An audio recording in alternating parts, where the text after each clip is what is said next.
Bismillahirrahmanirrahim. Assalamualaikum warahmatullahi wabarakatuh. Halo teman-teman, berjumpa lagi di channel Ojowodi. Terima kasih kepada teman-teman yang telah mendengarkan cerita-cerita di channel Ojowodi. Dan tak lupa juga kami ucapkan terima kasih kepada teman-teman yang telah mensupport channel Ojowodi agar makin berkembang dan bisa diterima oleh halayak yang lebih ramai. Seperti biasa, jika sudah siap, selamat mendengarkan.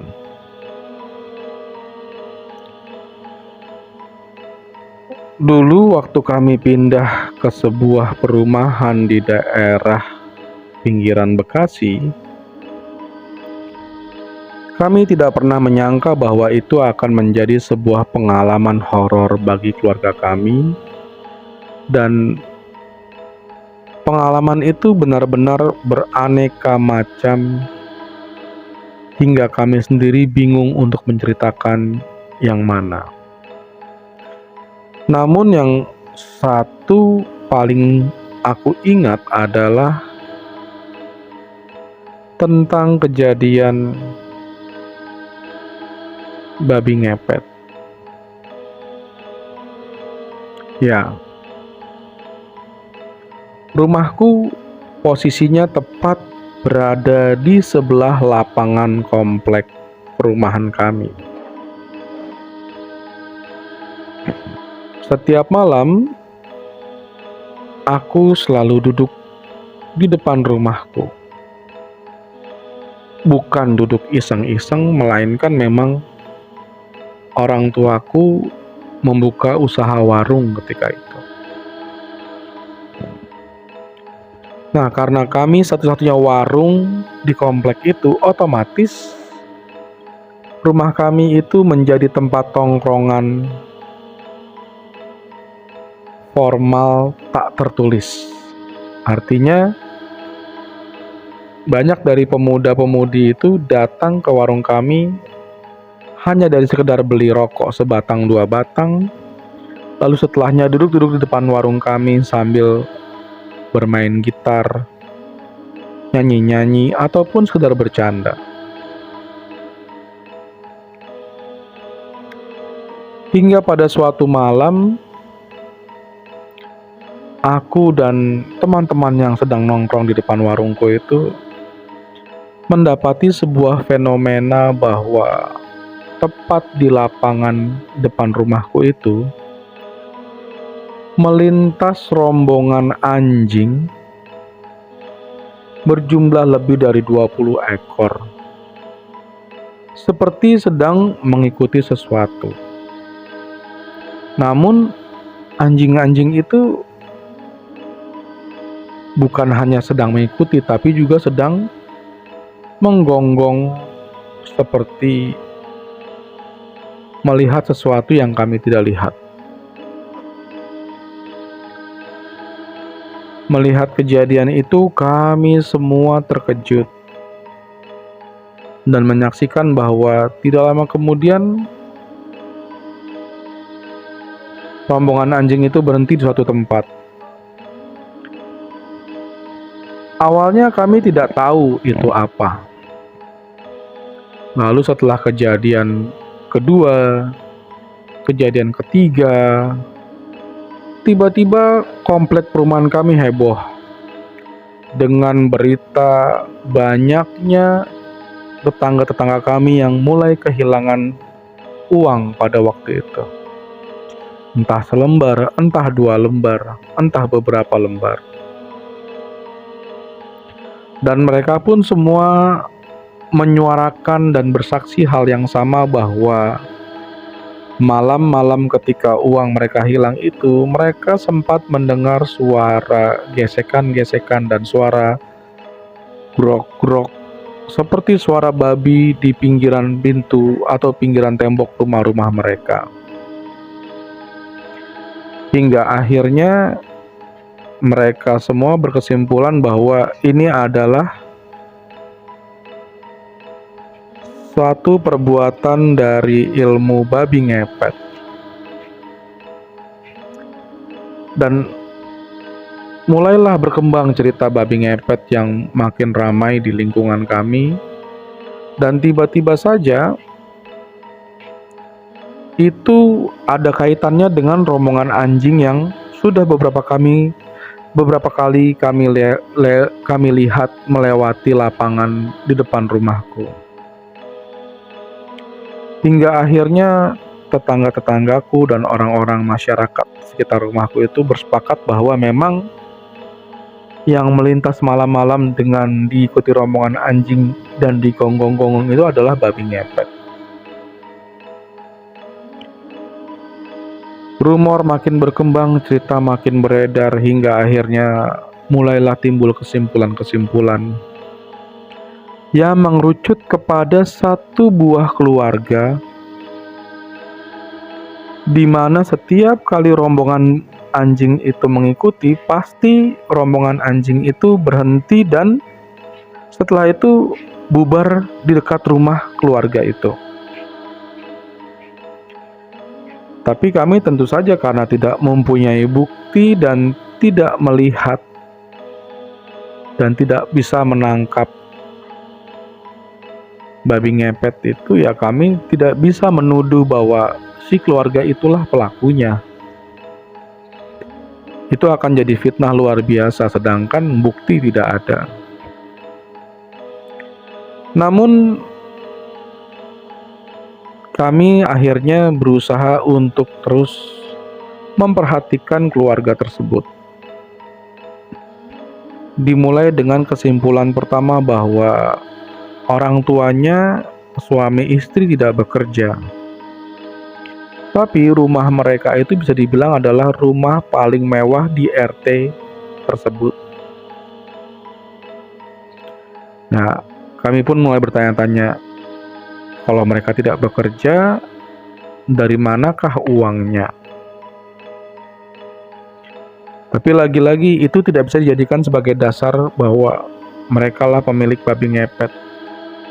Kalau mereka pemilik babi ngepet, siapa lalu yang ditumbalkan jadi babi ngepetnya?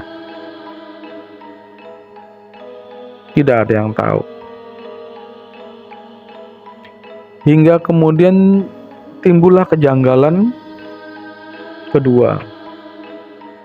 Setiap kali atau pada hari tertentu yang aku sendiri tidak tahu itu hari apa atau bertepatan dengan sesuatu yang spesial apa, entah kliwon, entah legi, entah apalah, aku juga nggak tahu. Tapi bisa disimpulkan bahwa setiap sebulan sekali atau seminggu atau 2 minggu sekali, si ibu dari keluarga tersebut pasti menyembelih 2 ekor kambing.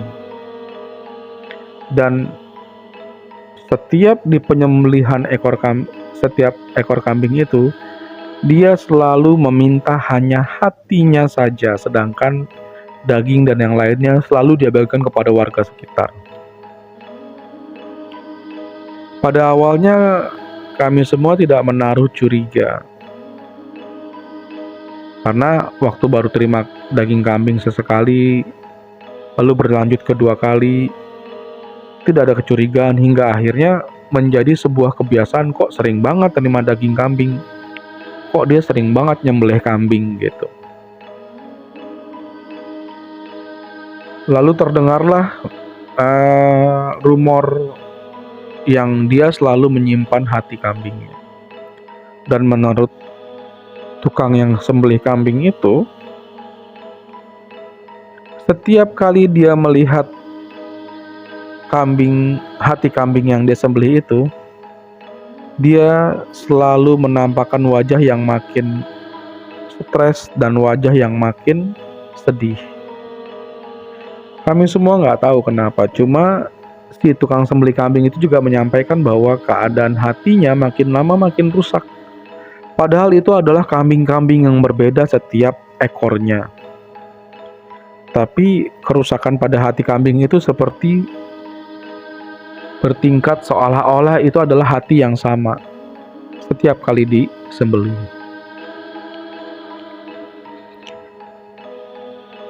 Yang ternyata setelah kami ketahui bahwa ritual menyembelih menyembelih kambing dan melihat hatinya itu adalah menunjukkan bahwa si pelaku babi ngepet itu mengorbankan anak-anaknya untuk menjadi babi ngepet, dan tumbalnya ya anak-anaknya itu sendiri. Artinya selama hatinya itu masih bagus, ya kemungkinan anak-anak itu akan terus hidup. Tapi kalau hatinya makin hancur, otomatis itu akan berdampak pada kesehatan anak-anak itu yang akan makin memburuk sebelum mereka akhirnya mati. Kejam ya.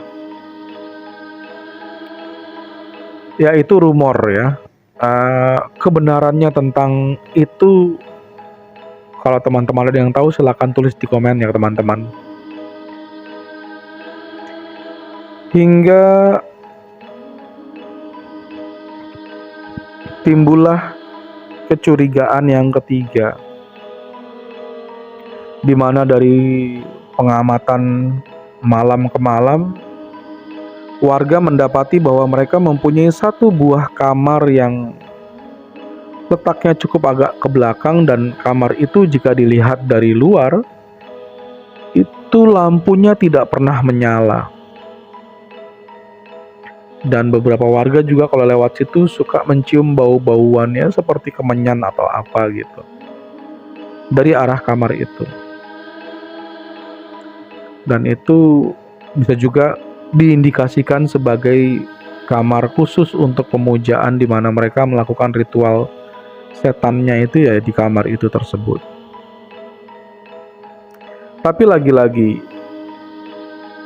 kami tidak mungkin menunjuk ataupun menjatuhkan vonis seseorang itu melakukan sesuatu kesalahan, terutama ya kejahatan babi ngepet, hanya berdasarkan ya itu tadi ya, anjing yang berhenti depan rumahnya terus balik, lalu hati kambing yang makin rusak, ataupun kamar di rumahnya yang lampunya nggak pernah nyala. Ya selama tidak ada bukti yang sangat otentik, sangat jelas, ya kami tidak bisa menuduh bahwa memang benar keluarga itu adalah pelaku babi ngepet tersebut. Tapi rupa-rupanya mungkin ada benarnya juga bahwa keluarga itu adalah pelaku babi ngepet. Karena kenapa? Karena dari keluarga itu punya 3 anak. Taruh namanya A, B, dan C. Si A yang paling tua dan si C yang paling kecil, atau anak yang ganjil itu ya, 1 dan 3, itu mengalami kemunduran kesehatan yang bisa kami lihat. Jadi dulu sebelum ada rame-rame babi ngepet, si A dan si C itu anak-anak yang aktif. Sama seperti kami kebanyakan ya, dia juga main di lapangan, hingga akhirnya lama-lama mereka tidak bermain, hingga akhirnya kami kemudian menemukan bahwa si A dan si C itu seperti mengalami gangguan kesehatan, terutama pada kulit mereka. Kulit mereka itu seperti bersisik, mengelupas, dan mereka pun sepertinya makin lama makin mengalami kesulitan untuk berjalan. Jalannya kayak robot gitu, kayak kaku. Kakinya seperti tidak bisa ditekuk, entah kenapa gitu. Dan itu tingkat kerusakan anaknya itu makin lama makin bisa dilihat bahwa kondisi kesehatannya memang memburuk. Tapi lagi-lagi tidak bisa ya menuduh mereka. Hingga one day, pada satu hari, mungkin karena lagi apesnya atau karena lagi sialnya ya, 2 babi ngepet yang sedang beraksi itu tertangkap di sebuah rumah milik warga. Kebetulan warganya itu adalah warga yang cukup mumpuni ya, dia jadi salah satu paranormal di kampung kami. Sebut saja namanya Simbah. Ketika Simbah ini keluar malam-malam untuk ngambil air di belakang rumahnya, dia mendapati bahwa dua babi ngepet itu sedang minum di tempat airnya. Nah, karena si mbahnya ini punya kemampuan spiritual gitulah ya, babinya ini tertangkap. Babinya tertangkap, lalu sama si mbahnya ini dibawa masuk dalam rumahnya.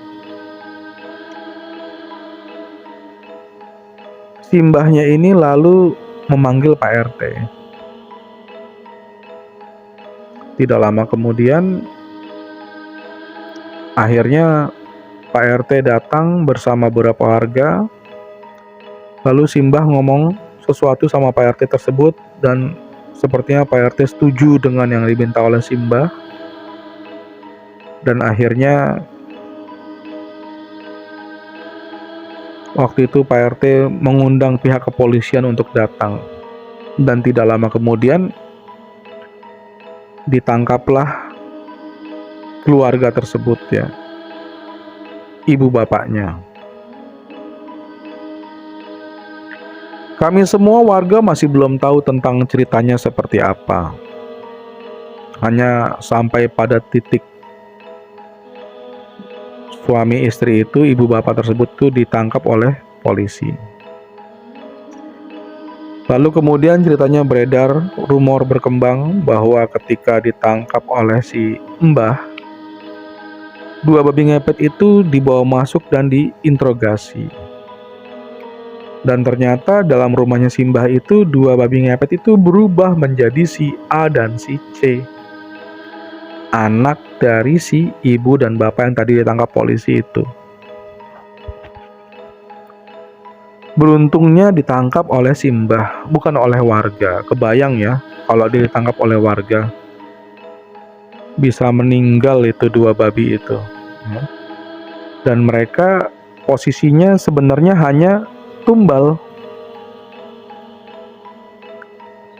Karena yang mencari duit dari itu ya orang tuanya, bukan anak-anak itu. Anak-anak itu hanya dijadikan tumbalnya saja. Anak-anak itu berdua menangis meminta ampun, plus meminta pertolongan, karena mereka sendiri pun sebenarnya tidak mau. Tapi mereka juga takut untuk melawan pesugihan orang tuanya.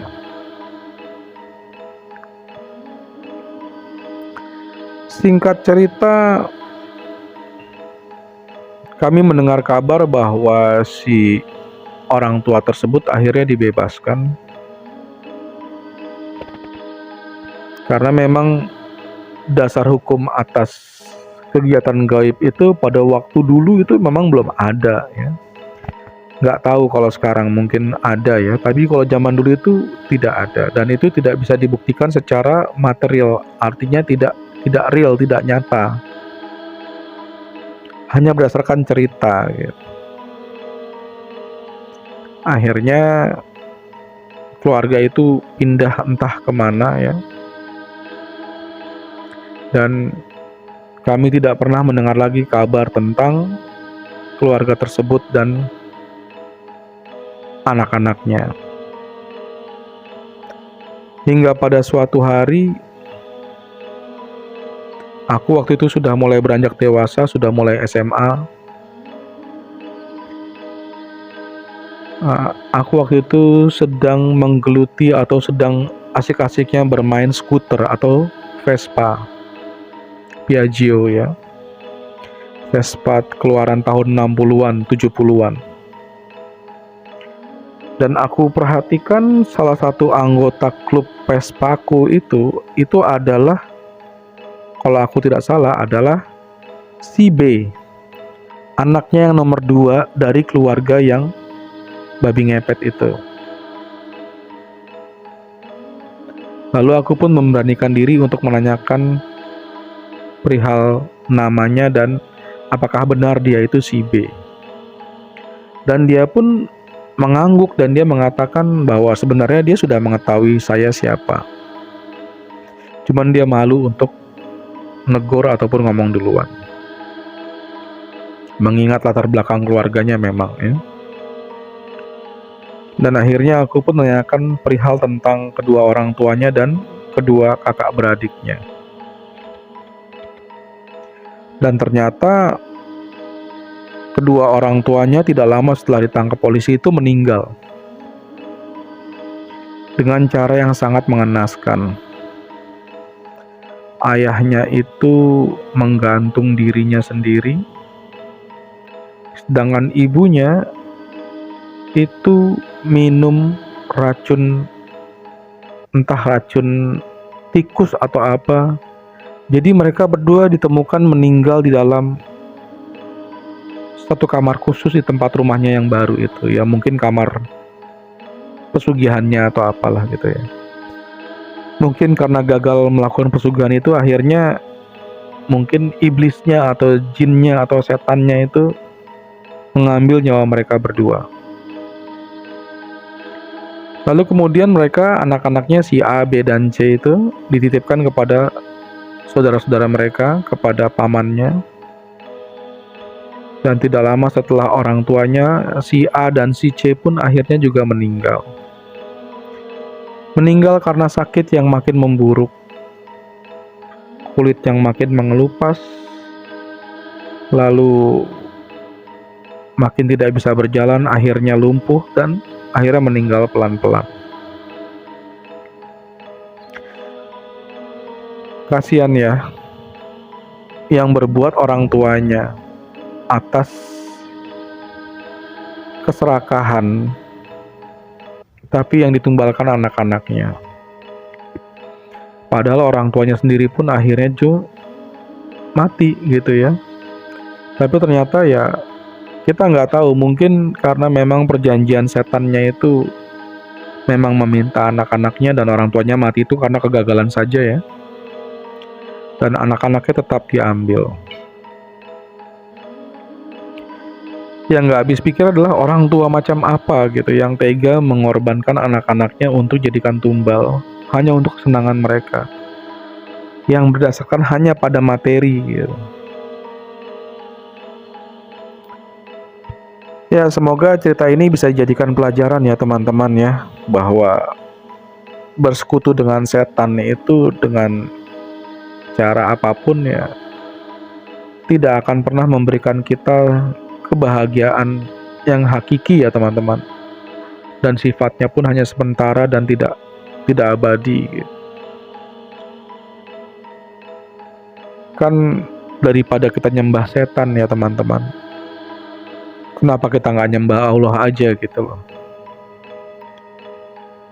Kalau kita minta sama setan, sama jin dan sebangsanya, mereka itu pasti menyaratkan atau meminta darah ataupun nyawa sebagai tebusannya.